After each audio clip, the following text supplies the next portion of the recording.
So I'm going to show you how to make this Yetti.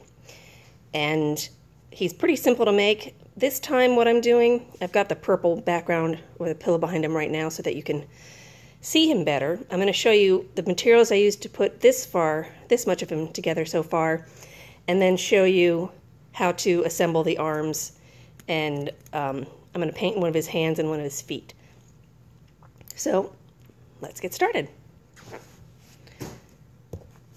Some of the materials I used, and I'm, excuse me, this is just a piece of plastic to keep the painting area safe. I don't have a really good place to show you how I do stuff right now, so I'm just sitting on the floor with plastic on it and my materials next to me.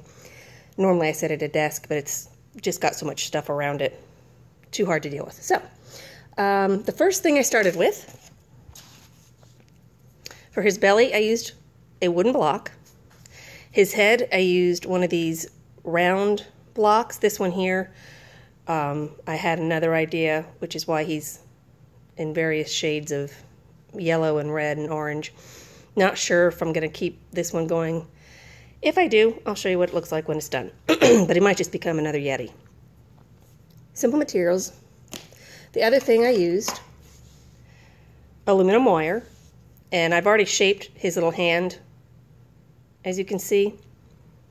And this is the part I'm working on. I've got these pins inside his fur holding it together, and I'll show you how to put that together in just a second. So this is one of his little arms that I've already painted his hand, and here I'm going to show you how I painted his hand. I also used white fur and glue. Glue's my favorite thing in the world. This is the white craft fur.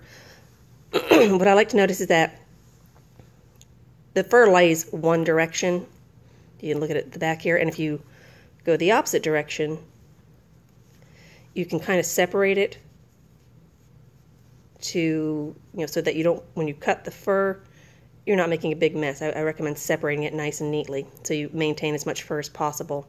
And I'll show you when I come to here how I did that.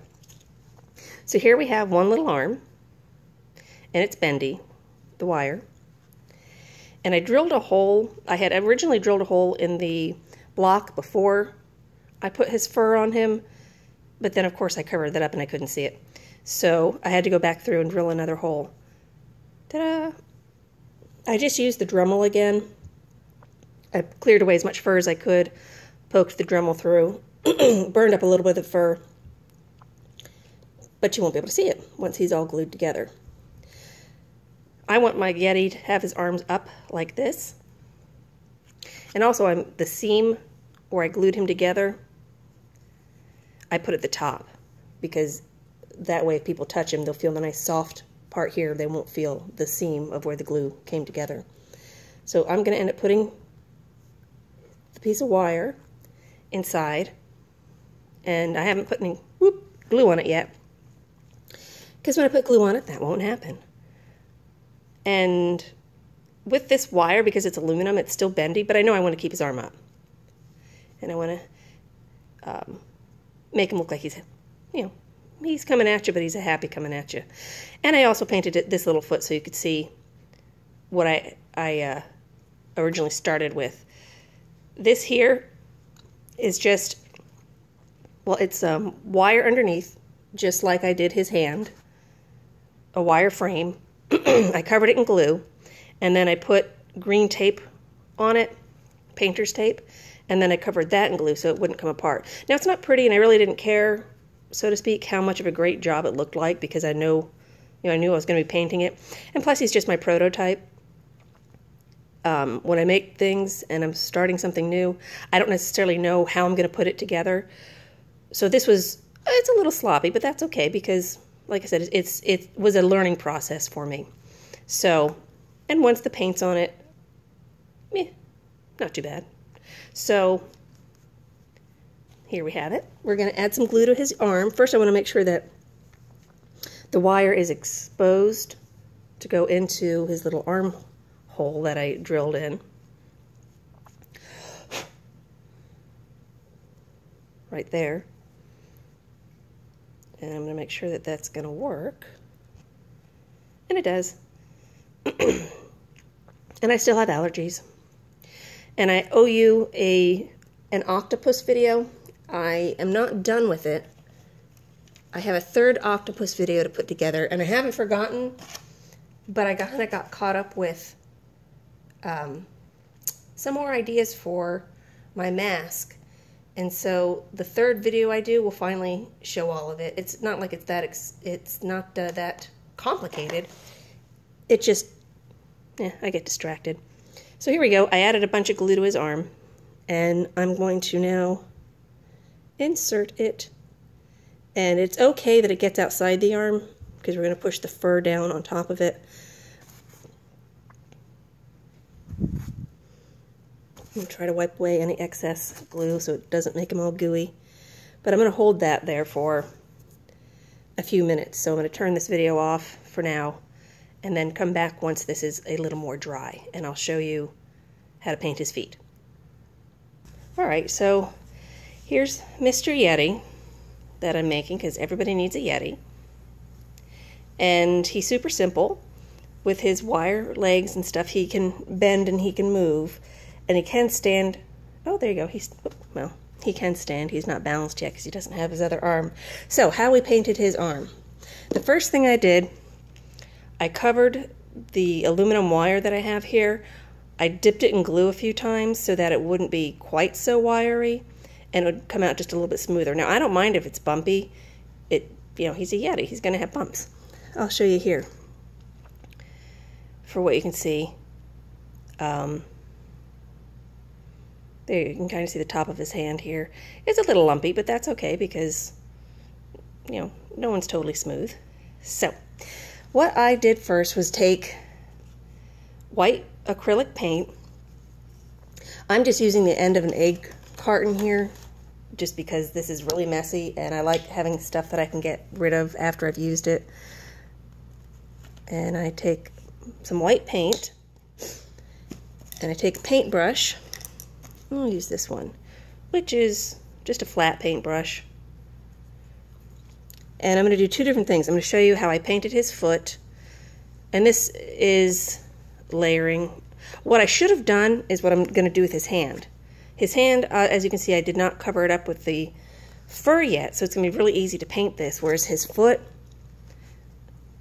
because he's my prototype, I just didn't think it out originally, and so I'm going to have to paint his foot, paint around the fur, which isn't impossible, it's just harder and messy. So, the easy part, though, is just taking some white paint and starting, let's do it over this, to cover up the wire. I'll probably put 2 coats of the white paint, just so that it is relatively solid. And I presume I could just use the blue paint, but I think with the white paint here, it helps to make the blue paint, the top paint, more opaque, and I probably end up having to use less of the blue paint. That's what I'm told. I don't know, hypothetical. So, it doesn't have to be pretty. Like I said, he's a Yetti. Yettis are used to being kind of shabby. I'm not just going to make white Yettis. I'm also going to make Bigfoot and Sasquatch and maybe a red man. I like to look up folklore, and I've been looking at the different belief systems and what parts of the world has similar creatures like the Yetti, the Bigfoot, just like I was saying. Different parts of the world have different names that they call the same creatures, what it sounds like to me. So, I'm going to make creatures for different parts of the world. This one happens to be my Yetti. So, the tape is not pretty. Doesn't have to be. Let me move this over so I can reach it better. And I'm just going to take it and cover up this green paint. And in the future, if I do paint like this again, or I'm sorry, tape like this again, I'll form it before I stick it into his leg so that I can make a more specific shape out of it. I actually like using tape because it's just so simple. And pretty easy to control. And when I started making him, he's got, you know, wire underneath the tape. I didn't know if I wanted to be able to see his feet, like leave them wire. So I had made these little cute curls on his toes and stuff, which I realized just wasn't going to work. So what I'm doing right now is just filling in, not in any particular way, not particularly pretty, just filling in the gaps of the paint with paint. And this is going to have to dry for a little while, then I'll come back and do another coat. So I probably won't paint the other coat on camera because there's, you know, the same exact thing. But I'll show you how I painted the blue. And I'm hoping I can repeat it because I usually do everything all at once. Because I don't always remember how I do stuff. Like the hand and foot that I'm about to do might come out better, might come out worse than the hand and foot that I already did. And I just left the bottom of this foot white for now. I'll probably end up painting it blue. It doesn't really matter because it's on the bottom, obviously. It's at the bottom of his foot. And these are just to entertain me. If I was going to sell them, I would make them much nicer than this. This one is just going to be for fun. And of course all the other Yetis are totally serious because everybody needs a Yeti. So they'll be fun anyway. Okay, so there you have it. Little wet foot, looks like a little duck foot right now, but that's okay because it doesn't matter. And let's look at this one more time, make sure that he's got enough of a first layer. There we go. Looks good. All right, I will come back in a few minutes and do this again. Okay, so I'm back again. I've painted his foot and I've painted his arm white. And now what I'm going to do is start to paint his foot and his arm blue. And we'll see how this turns out because without having done them at the same time, I'm not sure, well, I'm not sure how it'll turn out. I think I started with this pale blue and just kind of did that over his hand like that. It doesn't have to be perfect because nothing ever does. And why you would want a Yeti, I think the answer to that is why wouldn't you? With this, as I said before, I wish I had painted his foot before I put his foot on. I've got the paintbrush in my mouth because it's just so much easier to do that. And I'm sorry, I'm always clearing my throat. It's bloody allergies. Anyway, so just start blobbing the paint on.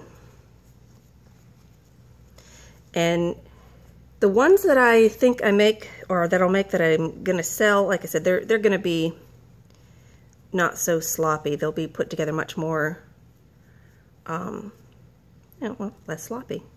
That's the best way I can put it. I use the paint to fill in any little gaps, like I kind of use the glue the same way. And then I'm going to go through with my deeper blue and start spreading that around. Basically, I'm just looking for a consistency, but really it's whatever you feel like doing. When I do my Bigfoot, I'll be doing browns and greens, I think, with him. And of course, Yetis live in snow, so that's why he's got blue feet. Cat just ate paint. Okay, so what I did before was exactly what I'm doing now to paint his toenails. Even though the other paint is wet, I still kind of put them in place because I want the underside to be blended. And there. So that's just going to dry for a little bit, and we're going to pick up this hand and start adding blue to it, or a deeper blue. We end up kind of with a, I don't know, I'd almost call it a periwinkle, but it's almost like a, I don't know, maybe it's more of a denim color. So what I'll end up doing is painting this guy, letting him dry for a while, then I'll come back to him and we'll do another layer. I'm definitely doing him, oh, I'm not doing him very well, am I? Because you can't see him, you see the cat more than anything. There we go. I know I want the center of his palm to be a little bit lighter, or his under little fingers to be a little lighter. So I'm grabbing some of the, stop it, pale blue. And then, oh, kitty. On the top, what I did was I took some of the darker blue and I brushed it across his knuckles and kind of into the crevices of his hand. And then just continue to blend. And same with the fingernails. That's a bit much.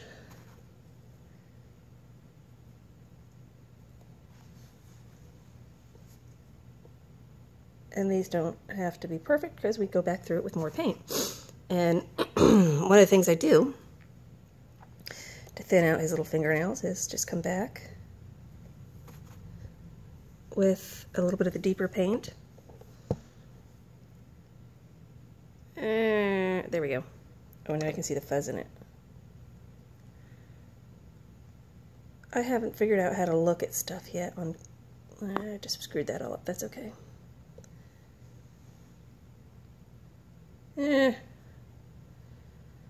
Not going the way I want it to, which is probably a reason I don't like doing this on camera.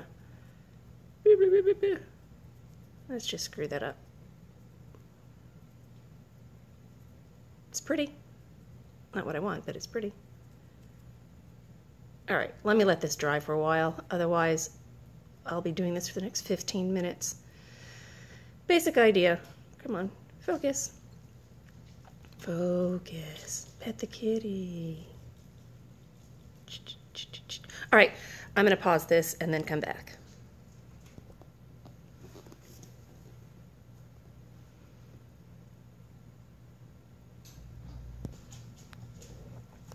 What I thought I would do to speed this process up, instead of you just watching me paint fingernails, is I would show you how I put together the arm.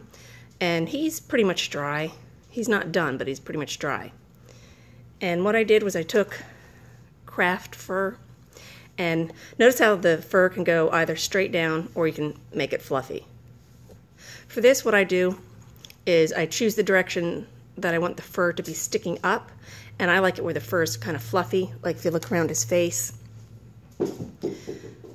The fur is wrapped around his head, and then the rest of his fur is going down his body so that once his feet are totally painted, you won't see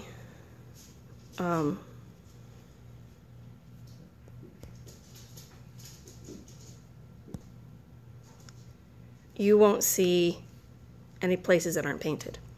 Plus, if you do paint them first, you also won't see that, which is one reason painting his little hands and feet before you put his fur on, it just comes out nicer looking. So, having said that, I like his fur being fuzzy this way around his wrist, so it sticks up above his wrist, versus if I took this side, where the fur would go away from his wrist. So, what you hear in the background is my dog. She's playing. Separate the fur where you're about to cut it so that you minimize chopping off any excess fur that you want for the next project you're going to do. So separate that. Ta-da! And then snip. And now I have his little fuzzy arm. And it's not the exact length because part of the arm is going to go into the shoulder. So it doesn't have to be the exact length. It needs to be just marginally shorter. And because I have the majority of his hand painted, I'm going to go ahead and glue his hand together, and I'll show you what I did. It's very simple. And I know I'm always saying I have allergies, which is why I'm always sniffling. Even taking allergy medicine, I still sit here and sniffle. And I know it's not beautiful, sorry. There we go. Blob of glue.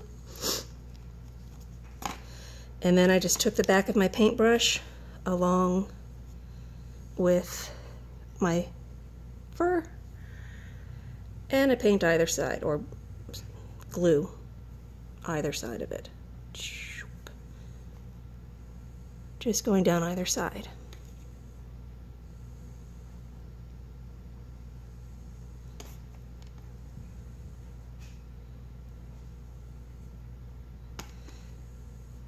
I am actually being very sloppy. I'm not normally this sloppy. Anyway, deal with that later. So the next thing I do is I put his little arm in there, wrap the fur around it, and I'm wrapping it again with the seam on top, so when his arm is, oh, that's not on top. Wrong. That's still not on top, is it? His arm's gonna go like this. There we go. With the arm, or the seam on top, so when his arm is up, the soft fuzzy side is the one that's on the bottom. And then the next thing I do is just take some straight pins, and I'm gonna hold this together with this I keep saying safety pins, straight pins, just so I don't have to sit here and hold it while it glues or dries. Ouch. And of course, don't stab yourself too much, just a little. And then, yeah, 2 or 3 pins should do it. Like so. And this will take, I don't know, I give it at least 45 minutes to dry. Of course, if you're doing this all at once, like if you're doing the legs and both arms at once, it wouldn't be so piecemeal.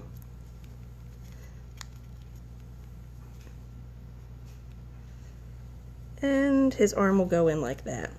I can go ahead and glue his arm in too, I guess, because those pins, when they come out, it won't make a difference. I mean, he'll be that much more done.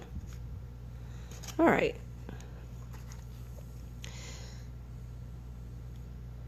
Gonna blob on this glue, big blob of it, and you're not gonna see it, and it's gonna get mixed together in the rest of the fur here. So it's okay if there seems to be a little too much. And what I'm going to use then is just one of these blocks to hold his arm up in place so he can dry. And then we're going to come back to that, and I'll show you what he looks like when he's all done. Well, here we go. That is a completed Yetti. As you can see, he can stand up, and he's a little bit posable. I won't mess with him too much, but there you go. He's pretty easy to make. He's fun. He's not a toy, though my dog is busy considering it. He's not a toy. So I hope you enjoyed this. I found him fun to make. I'll be making some other videos, and I will go back to my octopus video. I just have to complete my thoughts on it. I get distracted.